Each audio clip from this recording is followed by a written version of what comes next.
Hello everyone, welcome to Okul, India के सबसे affordable learning platform में आप सभी लोगों का एक बार फिर से बहुत बहुत स्वागत है। आइए अपने इस full course on environment by Shankar IAS academy को हम लोग आगे बढ़ाते हैं। चैप्टर 24 में हम लोग हैं जो कि एग्रीकल्चर की लेकर बात करता है। और इस चैप्टर में अभी तक हम लोग जो है ये जान चुके हैं कि एग्रीकल्चर क्या होता है, क्या क्या चीज़ें ऐसी हैं जो कुल मिला के एग्रीकल्चर का एक पार्ट है। फिर हमने क्रॉप्स की बात करी है, क्लासिफिकेशन की उनकी हम लोग बात कर चुके हैं, क्रॉपिंग की हम लोगों ने टॉपिक की बात की है, क्रॉपिंग, उसमें हमने अलग अलग टाइप्स की क्रॉपिंग के बारे में बात करी है। और फिर पिछले पार्ट में स्पेसिफिकली हमने फार्मिंग सिस्टम की बात करी, अलग अलग तरीके के फार्मिंग सिस्टम जो होते हैं, जैसे कि वेटलैंड फार्मिंग क्या है, गार्डन लैंड फार्मिंग क्या है, ड्राई लैंड फार्मिंग क्या है, इन सब के बारे में हमने सीखा। और उसके बाद हमने दो इंपॉर्टेंट टर्म्स जो और सीखे वो था, पहला सस्टेनेबल फार्मिंग, ठीक है, या सस्टेनेबल एग्रीकल्चर आप कह सकते हैं, और दूसरा है ऑर्गेनिक फार्मिंग। तो ये सारे के सारे जो टर्म्स है वो अभी तक हम लोग जान चुके हैं। अब इसी चैप्टर में कुछ और इंपॉर्टेंट टर्म्स दिए गए हैं, उसी को लेकर हम लोग इस चैप्टर को पार्ट 5 के साथ आज आगे कंटिन्यू करेंगे, ठीक है। तो आगे बढ़ने से पहले मैं आप सभी लोगों से एक बार फिर से रिक्वेस्ट करना चाहूंगा कि जो लोग इस कोर्स को, इस वीडियो सीरीज को फॉलो कर रहे हैं, जिनको ये पसंद आ रही है, वो ज्यादा से ज्यादा वीडियोस को लाइक करें, ज्यादा से ज्यादा शेयर करें अपने दोस्तों के साथ, कलीग्स के साथ, ताकि हमारे इन कोर्सेज का जो फायदा है वो ज्यादा से ज्यादा लोगों तक पहुंच सके। और बाकी जो लोग चैनल पर नए हैं, जिन्होंने अभी तक हमारे चैनल को सब्सक्राइब नहीं किया है, मैं उन लोगों से भी रिक्वेस्ट करूंगा कि आप लोग चैनल को जरूर सब्सक्राइब कर लें। और हाँ, बेल आइकन प्रेस करना ना भूलें, ताकि हमारी तरफ से जब भी कोई नया वीडियो पोस्ट हो तो उसका नोटिफिकेशन आप लोगों तक पहुंच जाए और वो बिल्कुल भी मिस ना हो। पूरे के पूरे वीडियो सीरीज का जो फुल कोर्स है वो हमारी वेबसाइट पर अवेलेबल है, उसका लिंक आपको नीचे डिस्क्रिप्शन में मिल जाएगा। फुल कोर्स में एनरोल करने के फायदे क्या है? फायदे ये हैं कि आपको एक तो सारे के सारे वीडियोस जो है वो एड फ्री, बिना किसी एडवर्टाइजमेंट के मिल जाएंगे। मतलब क्या है कि डिस्ट्रैक्शन बिल्कुल भी नहीं होगा पढ़ते समय, ठीक है ना।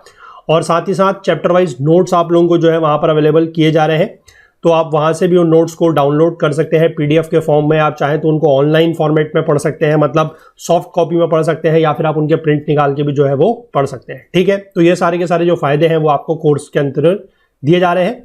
तो उस कोर्स के जो रेट्स है वो बहुत ही अफोर्डेबल रेट है, नीचे डिस्क्रिप्शन बॉक्स में लिंक दिया हुआ है, वहां पर जाके आप कोर्स को एनरोल कर सकते हैं।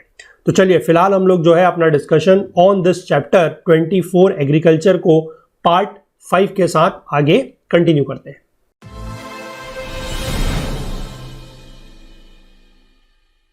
देखिए, जिस टर्म से आज हम लेक्चर की स्टार्टिंग करने वाले हैं वो है पर्माकल्चर, ठीक है। पर्माकल्चर का मतलब क्या होता है अभी इसको देखते हैं। सबसे पहली बात यह है कि ये वर्ड किसने बनाया, किसने ये कॉइन किया है वर्ड। एक पर्सन थे, ऑस्ट्रेलिया के इकोलॉजिस्ट थे एक, जिनका नाम था बिल मॉलिसन, ठीक है। और उनके एक स्टूडेंट थे जिनका नाम था डेविड होमग्रेन, ठीक है। नाम याद रखने की इतनी ज्यादा जरूरत नहीं है। इन्होंने जो है ये पर्माकल्चर वर्ड को कॉइन किया था 1978 में, ठीक है, 1978 में। ये वर्ड जो है एक तरीके से आप कह सकते हैं कि दो वर्ड का कॉन्ट्रैक्शन है। किन दो वर्ड्स का? एक तो हो गया परमानेंट एग्रीकल्चर और दूसरा है परमानेंट कल्चर, ठीक है। तो इन दोनों से मिला के ये वर्ड बना है, दैट इज पर्माकल्चर, ठीक। अब इसको हम कैसे डिफाइन कर सकते हैं? देखिए, it is defined as a design system for creating sustainable human environments, ठीक है। यानी कि हम इसको इस तरीके के डिजाइन सिस्टम के तौर पर डिफाइन कर सकते हैं जिसके थ्रू हम लोग क्या करें, हम लोग सस्टेनेबल ह्यूमन एनवायरमेंट्स को क्रिएट करें, ठीक है। It uses ecology as the basis for designing integrated systems of food production, housing, appropriate technology and community development. यानी कि इन सब के लिए क्या है, इंटीग्रेटेड सिस्टम बनाने की बात की जा रही है, और उसमें ये किसका यूज कर रहे हैं, इकोलॉजी का यूज कर रहे हैं, ठीक है। पर्माकल्चर जो है is built upon an ethic of caring for the earth and interacting with the environment is mutually beneficial ways. यानी कि हम लोग क्या कर रहे हैं, अर्थ की केयर कर रहे हैं, ठीक है ना, अर्थ की केयर कर रहे हैं, और साथ ही साथ एनवायरमेंट के साथ इंटरेक्ट भी कर रहे हैं, लेकिन म्यूचुअली बेनिफिशियल वेज में। यानी कि हम एनवायरमेंट को जो है वो नुकसान नहीं पहुंचा रहे हैं, और बदले में क्या हो रहा है, एनवायरमेंट हमें जो हमारी जरूरत की चीजें हैं, जो हमारे लिए बेनिफिशियल चीजें हैं, वो हमें प्रोवाइड कर रहा है, ठीक है। सेंट्रल थीम क्या है पर्माकल्चर में, is the design of ecological landscapes that produce food. यानी कि इकोलॉजिकल लैंडस्केप्स बनाने की बात की जा रही है, इनके डिजाइनिंग की बात की जा रही है, जहां से क्या हो, फूड का प्रोडक्शन हो सके। एम्फोसिस किस में दिया जा रहा है, emphasis is placed on multi use plants, ठीक है, और कल्चरल प्रैक्टिसेस जैसे कि शीट मल्चिंग या फिर trellising and the integration of animals to recycle nutrients and graze weeds, ठीक है। शीट मल्चिंग बेसिकली क्या है, मल्चिंग आपकी होती है जो आपकी पतवार होती है, खरपतवार जो होती है, उसको आप कह सकते हैं, या फिर जो कुछ पत्ते वगैरह होते हैं, ठीक है ना, उसको अगर हम एक गार्डन के ऊपर, या आप कह सकते हैं जो एग्रीकल्चरल लैंड है उसके ऊपर अगर बिछा देते हैं, तो उससे क्या होता है कि जो सरफेस है, यानी कि सरफेस का टेम्परेचर मेंटेन रहता है, उसका जो मॉइस्चर है वो मेंटेन रहता है, तो that is known as sheet mulching, ठीक है। और ट्रेलिसिंग बेसिकली क्या होता है, ट्रेलिसिंग जो होता है उसमें क्या है कि किसी भी जो प्लांट वगैरह है, ठीक है, कोई ऐसा प्लांट है जिसका मान लीजिए कोई फल है, ठीक है, वो नीचे जमीन पर लग रहा है, तो उसको हम किसी सपोर्ट देके क्या कर सकते हैं, उसको थोड़ा सा हाइट पर ले जा सकते हैं, दैट इज नोन एज ट्रेलिसिंग, ठीक है।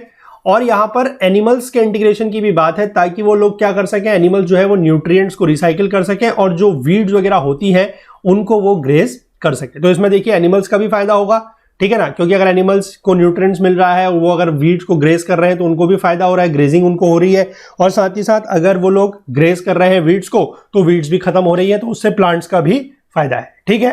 इसके बाद अगर हम इसके कैरेक्टरिस्टिक्स की बात करते हैं तो वो क्या है, देखिए, it is one of the most holistic integrated system analysis and design methodologies found in the world. One of the most holistic है, इंटीग्रेटेड सिस्टम एनालिसिस है और डिजाइन मेथोडोलॉजी है जो वर्ल्ड में पाई जाती है, ठीक है। It can be applied to create productive ecosystems from the human use standpoint और to help degrade ecosystems recover health and wildness. यानी कि इसको हम जो है अप्लाई कर सकते हैं कहां पर, प्रोडक्टिव इकोसिस्टम्स को बनाने के लिए, ठीक है, जो कि ह्यूमन यूज के लिए भी हो, मतलब ह्यूमंस के काम भी आ रहा है, और साथ ही साथ जो इकोसिस्टम डिग्रेड हो गया है वो वापस से अपनी हेल्थ और जो वाइल्डनेस है उसको क्या कर सके, रिकवर कर सके, उसके लिए इस सिस्टम को अप्लाई किया जा रहा है, ठीक है। इसको किसी भी सिस्टम में जो है वो अप्लाई किया जा सकता है, नो मैटर हाउ डिग्रेडेड, कितना भी ज्यादा डिग्रेडेड इकोसिस्टम हो, इसको हर जगह पर अप्लाई किया जा सकता है, ठीक है। ये वैल्यू करता है और वैलिडेट करता है ट्रेडिशनल नॉलेज और एक्सपीरियंस को, इनकॉर्पोरेट करता है सस्टेनेबल एग्रीकल्चर प्रैक्टिसेस को and land management techniques and strategies from around the world. तो ये सारी की सारी चीजें क्या करता है, इनकॉर्पोरेट करता है। It is a bridge between traditional cultures and emergent earth tuned cultures, यानी कि पुराने कल्चर और जो नए टेक्नोलॉजी बेस्ड कल्चर्स हैं, जो इमर्जेंट कल्चर्स हैं, उनके बीच में ये एक ब्रिज का, एक सेतु का काम करता है। ऑर्गेनिक एग्रीकल्चर को भी प्रमोट करता है जिसमें पेस्टिसाइड्स का यूज नहीं है, ठीक है ना। ऑर्गेनिक एग्रीकल्चर या ऑर्गेनिक फार्मिंग क्या है, ये हम जो है पिछले लेक्चर में बहुत डिटेल में समझ चुके हैं। इसके बाद अगला है, it aims to maximise symbiotic and synergistic relationship between site components. जितने भी एक साइट में जितने भी कंपोनेंट है उनके बीच में सिम्बायोटिक और सिनर्जिस्टिक रिलेशनशिप को ये क्या करता है, मैक्सिमाइज करने का इसका एक एम है, ठीक है। और इसका जो डिजाइन है वो site specific, client specific and culture specific है, यानी कि अलग अलग साइट के हिसाब से, अलग अलग क्लाइंट की रिक्वायरमेंट के हिसाब से या अलग अलग कल्चर के हिसाब से इसकी जो भी डिजाइनिंग होगी वो स्पेसिफिक होगी, यानी कि कोई एक यूनिवर्सल डिजाइन इसका नहीं है, ठीक है। तो this is all about your permaculture, ठीक। इसके बाद हम लोग आगे बात करते हैं अगले सिस्टम की, that is known as your integrated farming system. अभी इंटीग्रेटेड फार्मिंग सिस्टम देखिए क्या है, integration of farm enterprises such as cropping systems, animal husbandry, fisheries, forestry, etc. for optimal utilization of resources, bringing prosperity to the farmer। यानी कि अलग अलग जो systems है, यानी कि क्रॉपिंग सिस्टम हो गया, ठीक है, एनिमल हस्बेंड्री है, फिशरीज, फॉरेस्ट्री, इन सबको क्या करा जा रहा है, इंटीग्रेट किया जा रहा है, यानी कि एक साथ लाया जा रहा है, एक साथ इन चीजों को जो है वो प्रैक्टिस किया जा रहा है। क्यों, ताकि हम जो है रिसोर्सेस का ऑप्टिमल यूटिलाइजेशन कर सकें, और साथ ही साथ जितने ज्यादा सिस्टम्स को इस तरीके से इंटीग्रेट किया जाएगा, ये एक एरिया में ज्यादा सिस्टम्स अगर फॉलो किए जाएंगे बाय द फार्मर, तो वो ऑब्वियस सी बात है कि उसकी इनकम वगैरह बढ़ाएगा, ठीक है, तो जिससे उसकी प्रॉस्पेरिटी वगैरह है वो भी बढ़ेगी। ये सारी चीजें भी जो है हम पिछले लेक्चर में बात कर चुके हैं, ठीक है। इसके बाद according to the availability of land, type of land, water, capital, resources, technical skill of the farmer,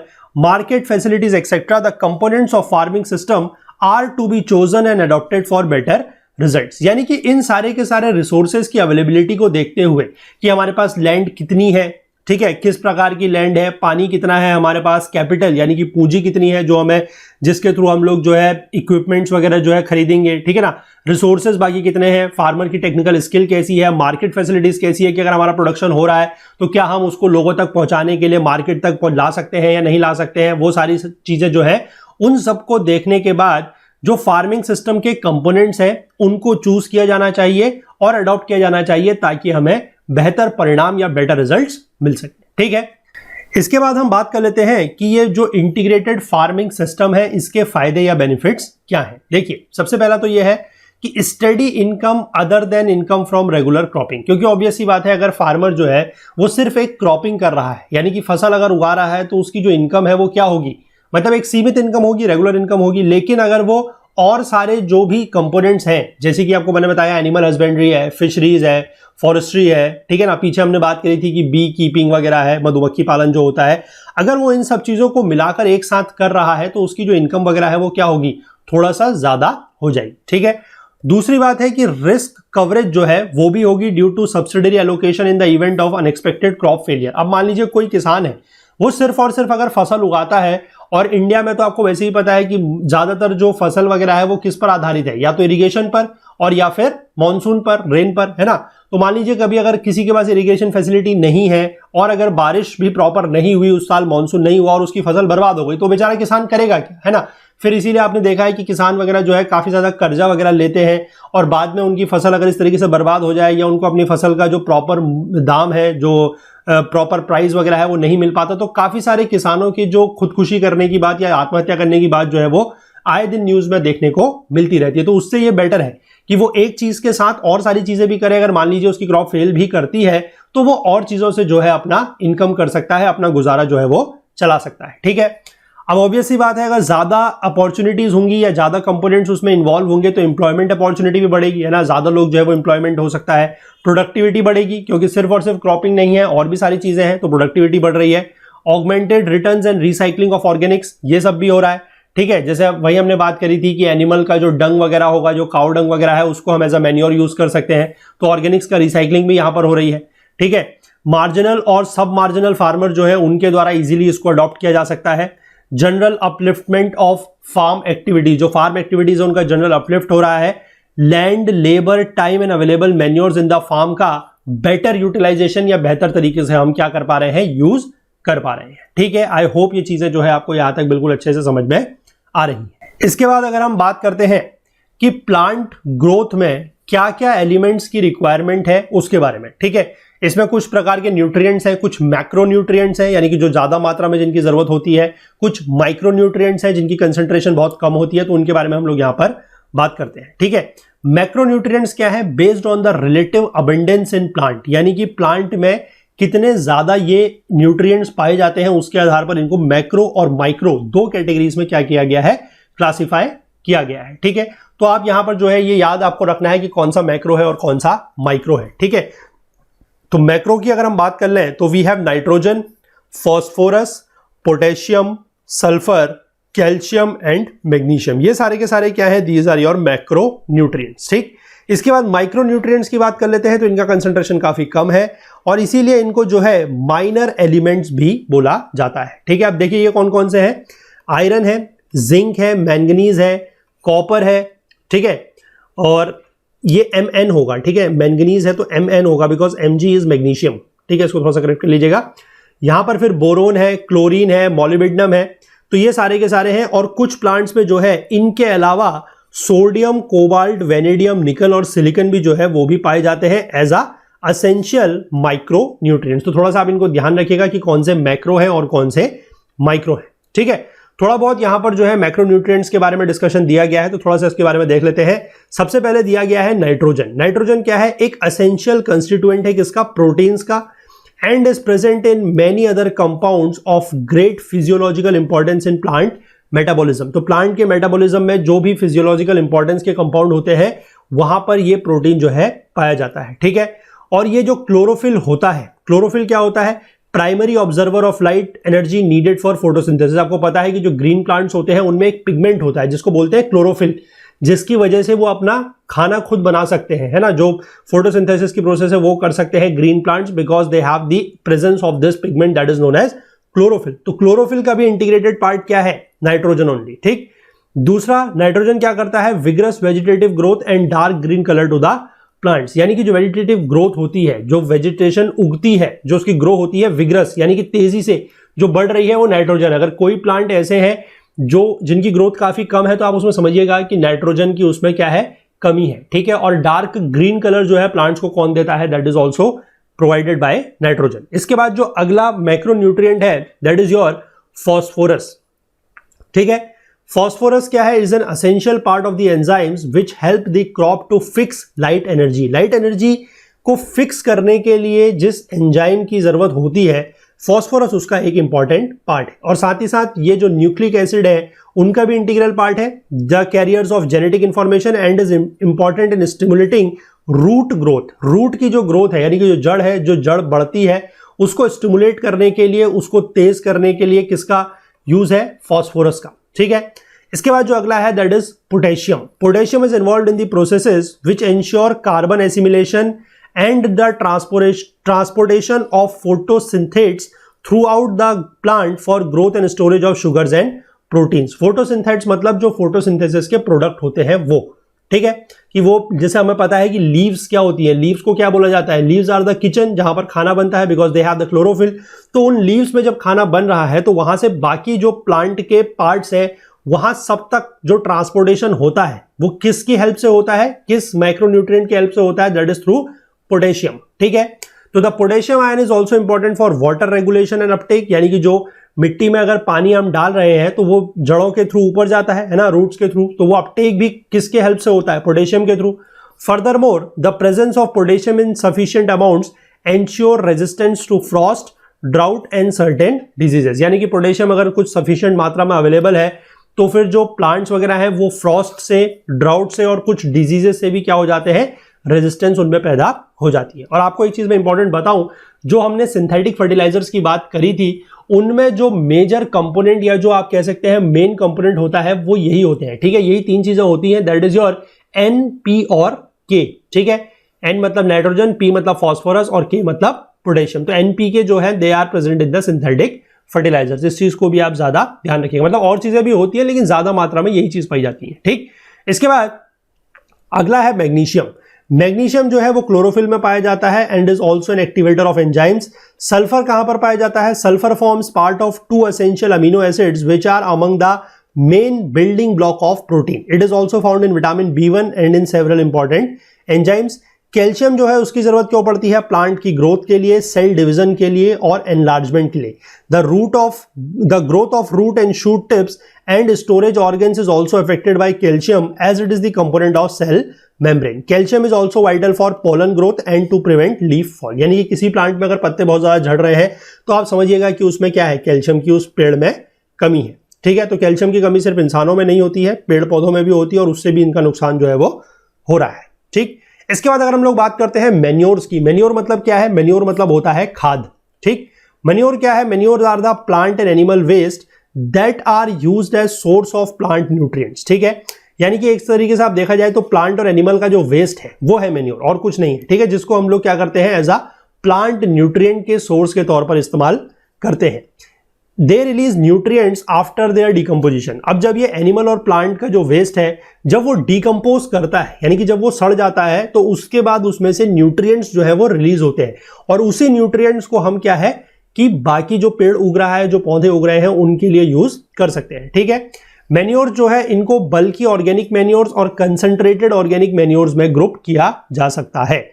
तो फर्टिलाइजर्स क्या है? फर्टिलाइजर्स भी आपने नाम सुना है ना? फर्टिलाइजर्स क्या है? They are industrially manufactured chemical containing plant nutrients. यानी कि प्लांट को तो देखिए न्यूट्रिएंट मिलने से मतलब है ना, चाहे वो फर्टिलाइजर से मिले चाहे वो मैन्योर से मिले, लेकिन ये जो फर्टिलाइजर्स हैं ये इंडस्ट्रियल में बनाए जाते हैं। ठीक है ना, केमिकल इनमें होता है तो ये थोड़ा सा क्या है कि एनवायरनमेंट के लिए हार्मफुल होते हैं। हालांकि ये बात आपको पता होगी कि फर्टिलाइजर का अगर यूज किया जा रहा है तो जो प्लांट की ग्रोथ है वो ज्यादा होती है, इसीलिए फर्टिलाइजर का यूज होता है। ठीक है ना, मैन्योर का यूज इसलिए कम हो रहा है, या आप कह सकते हैं कि जो ऑर्गेनिक फार्मिंग है वहीं पर अब इसका यूज सीमित रह गया है, बाकी जो पूरी की पूरी कॉमर्शियल फार्मिंग है उन सब जगह फर्टिलाइजर का ही यूज हो रहा है और गवर्नमेंट इसमें अच्छी खासी सब्सिडी भी जो है वो प्रोवाइड करती है, तो इस वजह से फर्टिलाइजर का यूज जो है वो बढ़ रहा है। ठीक है, nutrient content is higher in fertilisers than organic manures and nutrients are released almost immediately. तो ये भी एक चीज है कि जैसे आप फर्टिलाइजर अगर दे रहे हैं, मिट्टी में अगर आप फर्टिलाइजर डाल रहे हैं तो उससे क्या होगा कि न्यूट्रिएंट तुरंत रिलीज हो जाएंगे। ठीक है, और इसी के कंपैरिजन में अगर आप उस मिट्टी में मैन्योर डाल रहे हैं तो उसमें थोड़ा सा टाइम लगेगा न्यूट्रिएंट्स को रिलीज होने में। सही है, इसके बाद आगे देखते हैं मैन्योर्स का रोल क्या है। ऑर्गेनिक मैन्योर्स जो है ये सैंडी सॉइल को क्या करते हैं? बाइंड करते हैं और उसकी जो वाटर होल्डिंग कैपेसिटी है उसको इंप्रूव करते हैं, उसको बेहतर बनाते हैं। ठीक है, क्लेई जो सॉइल होती है उसको ओपन करते हैं। ठीक, और क्योंकि क्लेई सॉइल इस तरीके की होती है जिसका टेक्सचर काफी ज्यादा कॉम्पैक्ट होता है, अभी आगे जाके जब हम थोड़ा सा बात करेंगे अबाउट दी सैंड वगैरह से, सॉरी सॉइल प्रोफाइल वगैरह की हम बात करेंगे, हालांकि आप लोगों ने ज्योग्राफी में बहुत डिटेल में पढ़ा होगा। ठीक है ना, अगर नहीं पढ़ा है तो प्लीज इसको जरूर पढ़िएगा। वहां पर क्लास 11th की जो ज्योग्राफी है that is India physical environment, उसका जो चैप्टर नंबर 6 है ऑन सॉइल, वहां पर हमने इसके बारे में थोड़ा सा डिटेल में डिस्कस किया हुआ है, हर प्रकार के सॉइल के बारे में। अगर आप चाहें तो उसको वहां से भी हमारे कोर्स के थ्रू जाके पढ़ सकते हैं। अदरवाइज यहाँ पर थोड़ा बहुत हम लोग आगे चलकर इसी चैप्टर में देखेंगे अबाउट द सॉइल प्रोफाइल, तो वहां पर भी थोड़ा बहुत इन चीजों को समझ लेंगे। ठीक है ना, क्लेई प्रोफाइल को फिलहाल आप ध्यान रखिएगा कि क्लेई प्रोफाइल जो है और सैंडी प्रोफाइल जो है, सही है, सैंडी सॉइल या क्लेई सॉइल जो है, तो सैंडी सॉइल के जो पार्टिकल्स होते हैं उनका साइज थोड़ा सा बड़ा होता है। ठीक है, सैंडी, सैंड मतलब क्या होती है, रेत। अब आपको पता है कि रेत क्या है, रेत में जो है पानी होल्ड नहीं होता। आप कभी भी रेत कहीं पर पड़ी हो, ठीक है, और जैसे मान लीजिए आप कभी अगर दो जगह पर, मतलब एक जगह पर अगर रेत रखी है और एक जगह पर अगर कोई मिट्टी का ढेर रखा हुआ है, ठीक है, और अगर मान लीजिए बारिश पड़ती है तो आप देखेंगे कि जो रेत है वो कंपैरेटिवली उसमें बिल्कुल भी पानी नहीं होगा, मतलब पानी होल्ड उसने बिल्कुल भी नहीं किया होगा, सारा का सारा पानी उसके थ्रू निकल चुका होगा। ठीक है, और वहीं उसके कंपैरिजन में अगर आप मिट्टी का जो ढेर है उसमें देखेंगे तो वो कैसी हो चुकी होगी, उसमें जो है पानी इकट्ठा हुआ होगा, और वो अगर ज्यादा उसमें पानी पड़ा होगा तो वो काफी गीली और कीचड़ सा उसमें हो जाता है ना। क्यों? क्योंकि सैंडी सॉइल की जो वाटर होल्डिंग कैपेसिटी है वो बहुत ही कम होती है, इसलिए जो मैन्योर्स है वो क्या करते हैं, इसकी वाटर होल्डिंग कैपेसिटी को इंप्रूव करते हैं। ठीक है, अब क्लेई सॉइल में तो वैसी वाटर होल्डिंग की कोई प्रॉब्लम नहीं है, वो तो अपने आप ही वाटर को होल्ड कर सकती है, तो उसको क्या करते हैं ये मैन्योर्स खोलते हैं, यानी कि उसके जो बीच के पार्टिकल्स होते हैं, है ना, जो उसके पार्टिकल्स हैं उनके बीच के स्पेस को थोड़ा सा बड़ा करते हैं, जिससे एरेशन में हेल्प मिलती है। एरेशन का मतलब है कि एयर उसके थ्रू पास हो सकती है, और उससे क्या है कि जो रूट ग्रोथ है वो भी थोड़ा सा बेटर होती है। इसके बाद ये जो मैन्योर्स हैं ये प्लांट न्यूट्रिएंट्स को ऐड करते हैं इन स्मॉल परसेंटेज। ठीक है, यानी कि बहुत ज्यादा मात्रा में ऐड नहीं करते हैं, थोड़ा कम मात्रा में ऐड करते हैं, और माइक्रो न्यूट्रिएंट्स जो हैं, जो कि प्लांट ग्रोथ के लिए एसेंशियल है, उनको भी ऐड करते हैं। ठीक है, जो माइक्रोबायल एक्टिविटी है वो इंक्रीज हो जाती है, which helps in releasing the plant nutrients in available, for example बल्कि ऑर्गेनिक मैन्योर्स, या जो FYM है। FYM क्या है अभी हम यहाँ पे देखेंगे, आगे लिखा है देखिए, फार्म यार्ड मैन्योर, जो ऑर्गेनिक वेस्ट से कंपोस्ट आता है वो, night soil, sludge, sewage, sheep folding, green manures, concentrated organic manures जैसे कि ऑयल केक है। ठीक है, ऑयल केक दो प्रकार के होते हैं, एडिबल, नॉन एडिबल, फिर आपका जो ब्लड मील है, फिश मील है, बोन मील है, ये सब चीजें। ठीक है, ऑर्गेनिक मैन्योर्स को इनकॉर्पोरेट किया जाना चाहिए बिफोर द सोइंग और planting because of slow release of nutrients. जैसे कि फर्टिलाइजर तो क्या होता है कि मान लीजिए पेड़, मतलब पौधे उग रहे हैं, ठीक है ना, उसमें भी आप बाद में भी मिट्टी में जो है आप फर्टिलाइजर को डाल सकते हैं। क्यों? क्योंकि उससे क्या है, उसमें इमीडिएट रिलीज ऑफ न्यूट्रिएंट होता है, तो उसमें बहुत ज्यादा टाइम उसमें नहीं लगेगा। लेकिन मैन्योर अगर आपको डालनी है तो जब आप फार्म की प्रिपरेशन कर रहे हैं, ठीक है ना, जब हमने देखा था कि जब आप प्लोइंग वगैरह कर रहे हैं, जब आप मिट्टी को ढीला बना रहे हैं हार्वेस्टिंग के बाद नेक्स्ट क्रॉप के लिए, तो वहीं पर थोड़ा सा मैन्योर को अप्लाई कर दिया जाता है, ताकि जितना समय उसको मिले तो उसमें क्या हो, तब तक प्रॉपर अमाउंट में न्यूट्रिएंट रिलीज हो जाए। ठीक है, इसके बाद हम ऑर्गेनिक मैन्योर जो है इनके क्लासिफिकेशन की अगर बात करें तो सबसे पहला दिया गया है FYM, that is farm yard manure. ये क्या है? ये ट्रेडिशनल मैन्योर है and most readily available to the farmers.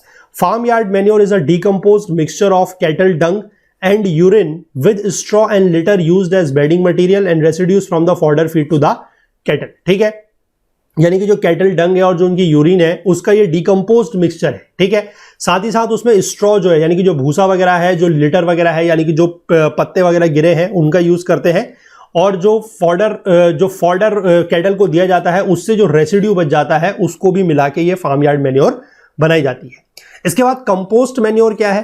Compost is well rotted organic manure prepared by decomposition of organic matter. Organic matter के डिकम्पोजिशन से जो है वो बनाई जाती है, that is your compost manure. ठीक है, composting is largely a biological process in which micro organisms of both types, यानी कि एरोबिक और एनारोबिक। एरोबिक क्या होते हैं? जिनको अपने डेवलपमेंट के लिए ऑक्सीजन की जरूरत होती है, और एनारोबिक बैक्टीरिया वो होते हैं जो एब्सेंस ऑफ एयर या फ्री ऑक्सीजन में काम कर सकते हैं। ठीक है, तो ये दोनों ही प्रकार के जो बैक्टीरिया हैं वो क्या करते हैं? डिकम्पोज करते हैं ऑर्गेनिक मैटर को, और जो C/N रेशियो है, यानी कि कार्बन बाय नाइट्रोजन का जो रेशियो है उसको कम करते हैं। ठीक, फाइनल प्रोडक्ट जो है कंपोस्टिंग का वो वेल रॉटेड मैन्योर होती है, जिसको बोलते हैं कंपोस्ट। मतलब जनरली आपने कभी देखा होगा कि होता है कि किसी के पास अगर इस तरीके की व्यवस्था है तो वो अपने फार्म वगैरह में क्या करता है, कुछ गड्ढा वगैरह खोद के रखता है, ठीक है, और वहां पर इस तरीके का जो भी ऑर्गेनिक वेस्ट है, मतलब प्लास्टिक वगैरह नहीं, जो भी आपका ऑर्गेनिक वेस्ट है, जैसे मान लीजिए कोई फार्म में या गार्डन में कोई पेड़ पत्ते पौधे वगैरह पौधों के जो पत्ते वगैरह वो गिरे हैं तो आपने उनको उसमें डाल दिया, ठीक है।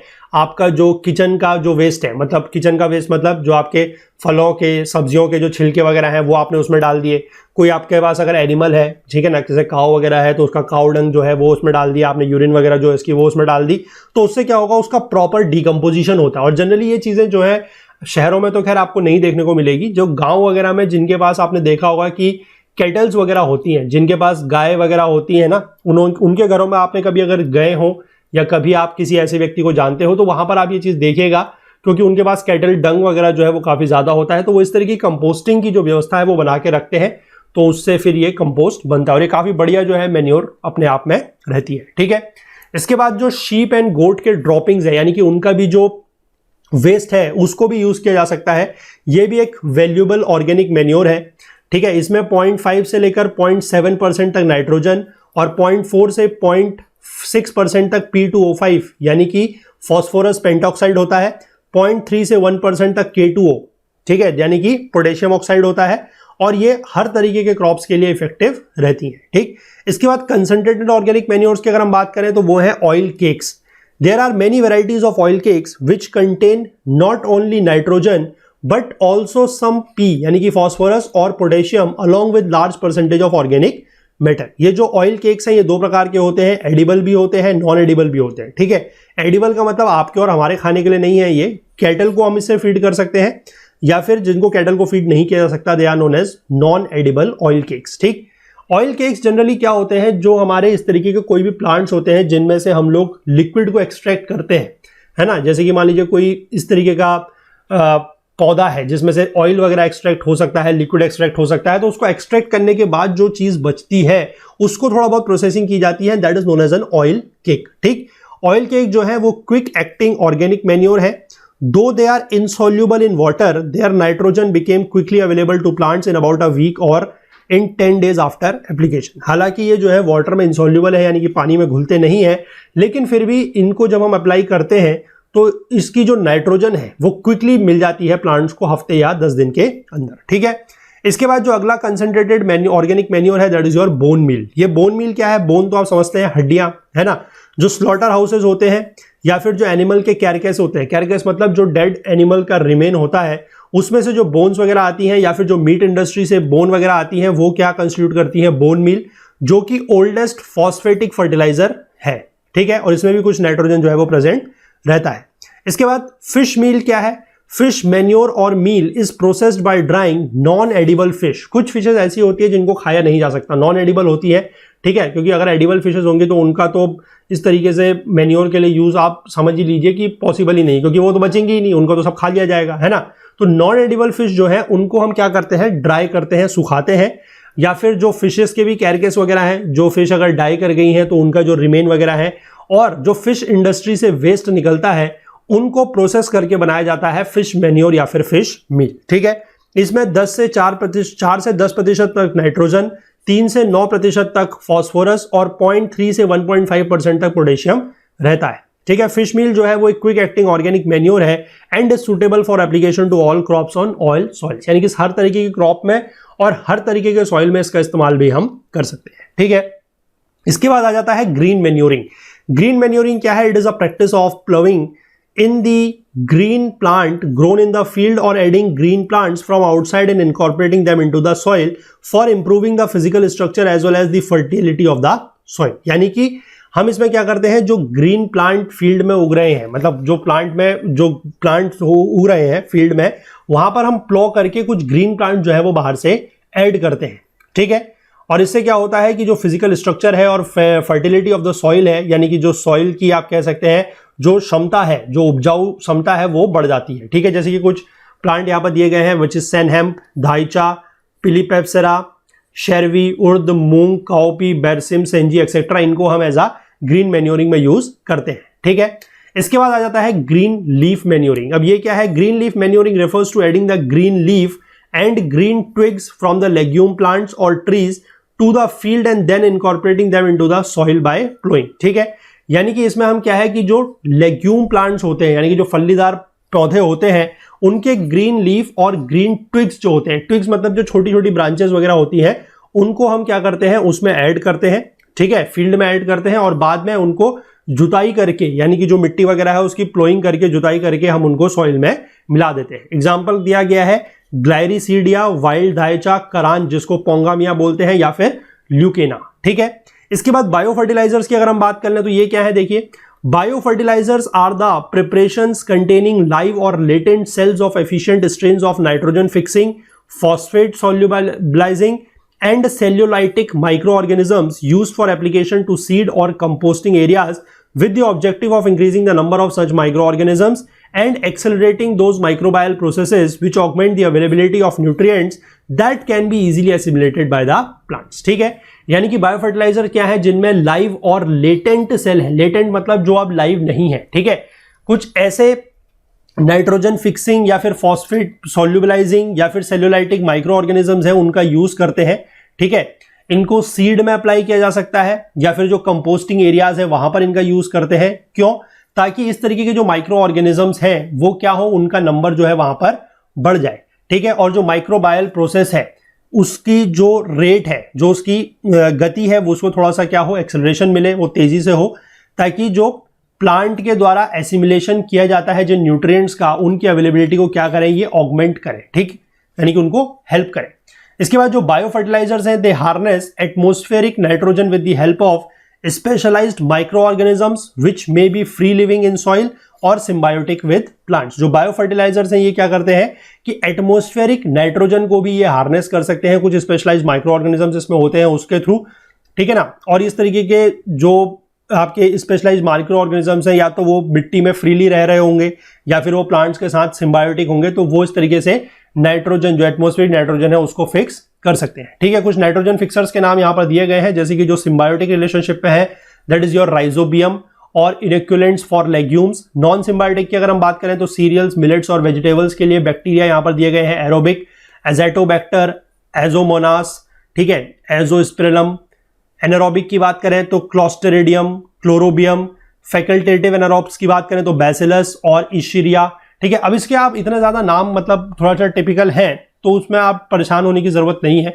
आपसे कभी ये पूछा जा सकता है, मतलब एग्जैक्टली आपको स्पेलिंग वगैरह याद नहीं रखनी है, आपसे ये पूछा जा सकता है कि एजेटोबैक्टर और एजोमोनास क्या होता है, तो आपको पता होना चाहिए कि these are the names of aerobic bacteria जो नाइट्रोजन फिक्सेशन में काम करते हैं। ठीक है, इसके बाद ब्लू ग्रीन एल्गी में अगर हम बात कर लें तो एनाबीना है, ठीक है, एनाबिनोपिस है, नोस्टी है, फॉस्फेट सोल्यूबलाइजिंग माइक्रो ऑर्गेनिजम्स हैं, cellulolytic and lignolytic micro organisms हैं, सल्फर डिसॉल्विंग बैक्टीरिया है, अजोला है। तो ये सारे के सारे क्या है, they are all the nitrogen fixers. ठीक, इसके बाद अगर हम एक टर्म की और बात करते हैं that is your integrated nutrient management. अब ये देखिए क्या है, judicious combination of organic, inorganic and bio fertilisers which replenishes the soil nutrients which are removed by crops is referred as integrated nutrient management system। यानी कि जब कोई फसल उग रही है, ठीक है, तो वो क्या करेगी, सॉइल के जो न्यूट्रिएंट्स है उसका यूज करेगी।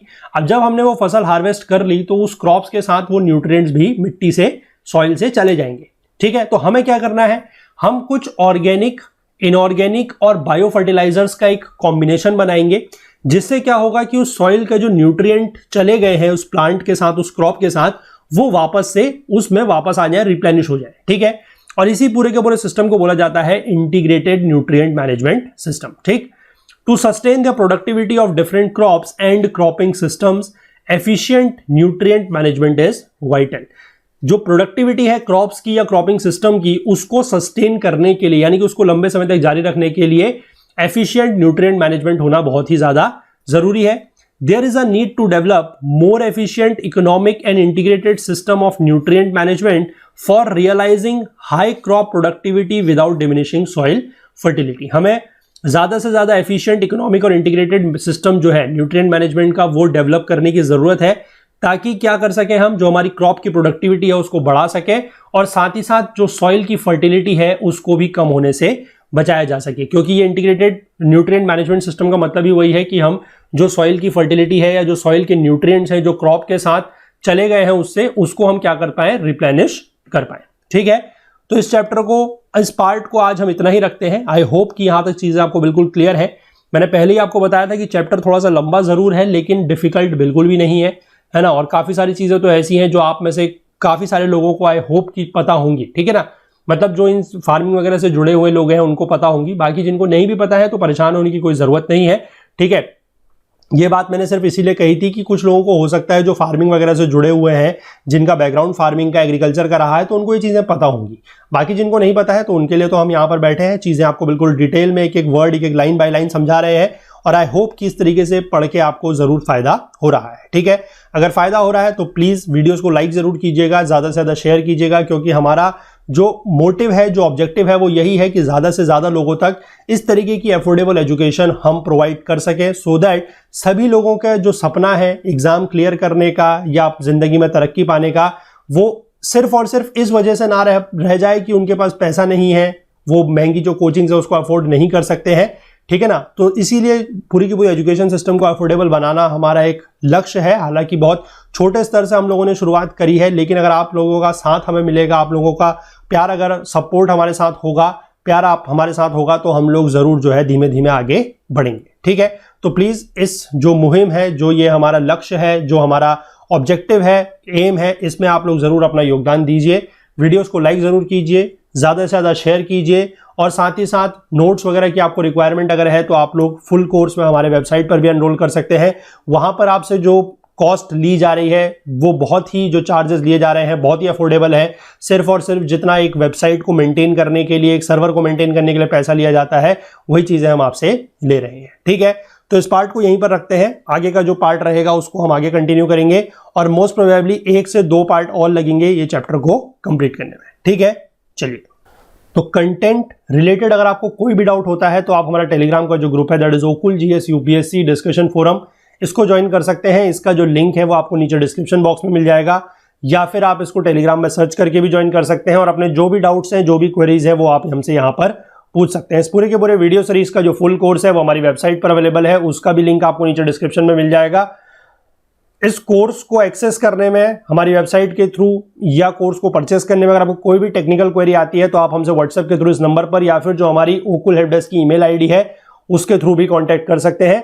बाकी हमसे अपनी बात शेयर करने के लिए, फीडबैक्स देने के लिए, या कोई भी और क्वेरी वगैरह है वो हमसे पूछने के लिए आप हमसे सोशल मीडिया पर भी जुड़ सकते हैं। फेसबुक, इंस्टाग्राम, लिंक्डइन, ट्विटर पर भी आप हमें फॉलो कर सकते हैं, और वहां पर भी आप अपनी जो बात है वो हम तक पहुंचा सकते हैं, और शॉर्टेस्ट पॉसिबल टाइम में आपकी जो भी क्वेरी होगी, जो भी समस्या होगी, उसका वहां पर निवारण जो है वो बिल्कुल किया जाएगा। ठीक है, चलिए, तो मिलेंगे अगले पार्ट पे, इस चैप्टर को आगे कंटिन्यू करेंगे। तब तक के लिए अपना बहुत बहुत ध्यान रखिएगा। Please do take care of yourself. Thank you, have a nice day, bye bye.